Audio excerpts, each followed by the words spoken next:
Halo Sobat Lensa Lombok, terima kasih sudah mengklik video ini. Aspal Sirkuit Internasional Mandalika menggunakan teknologi Stone Mastic Aspal dari Inggris atau yang disingkat SMA, yang merupakan teknologi terbaik dan terbaru dibanding aspal sirkuit Sepang Malaysia. Ini bukan sekedar judul pembastis YouTuber, tapi memang ini fakta karena aspal di sirkuit Sepang belum menggunakan aspal jenis ini.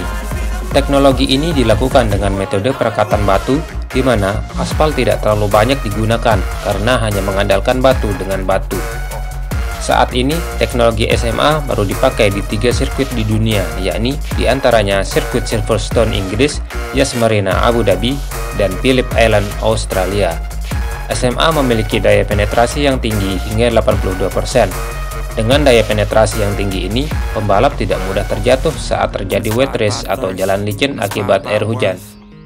Dengan menggunakan teknologi aspal terbaru, sirkuit Mandalika bisa dibilang merupakan sirkuit yang memiliki teknologi paling maju dibandingkan dengan sirkuit-sirkuit grade A internasional lainnya. Namun yang menjadi pertanyaan, kenapa aspal di sirkuit Mandalika ada yang terkelupas saat digunakan untuk sesi tes pramusim MotoGP 2022?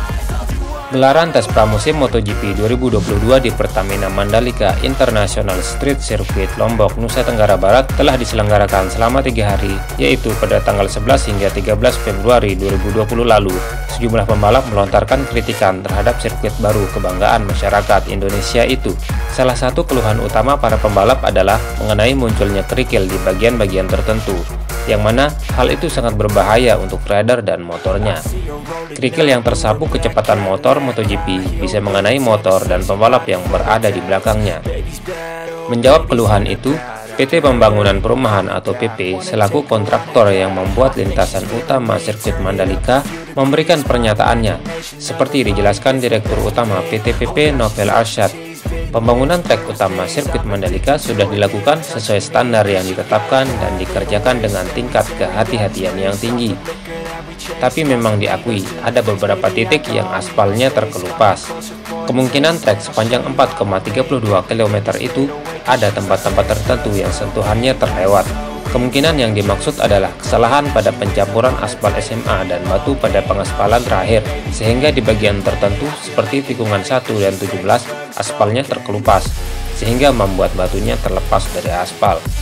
Ditambahkan Novel, bagian aspal yang terkelupas itu relatif kecil dan harusnya bisa diperbaiki dengan cepat sebelum penyelenggaraan MotoGP Mandalika. Beda cerita jika bagian yang terkelupas ada di seluruh trek utama sirkuit Mandalika.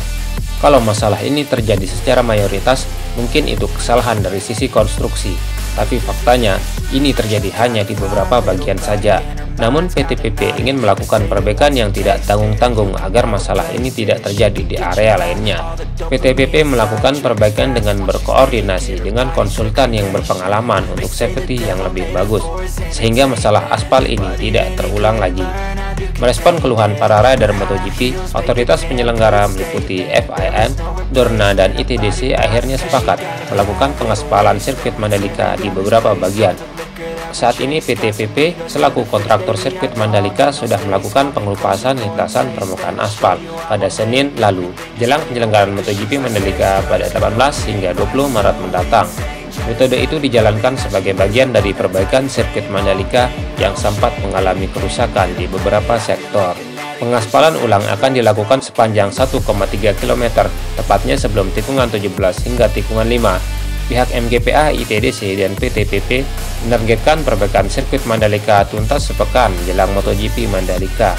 Target itu juga sesuai dengan tenggat waktu yang diberikan Dorna dan FIM. Terima kasih atas perhatian kalian. Jika kalian suka dengan video ini, jangan lupa klik like dan subscribe. Sampai bertemu kembali.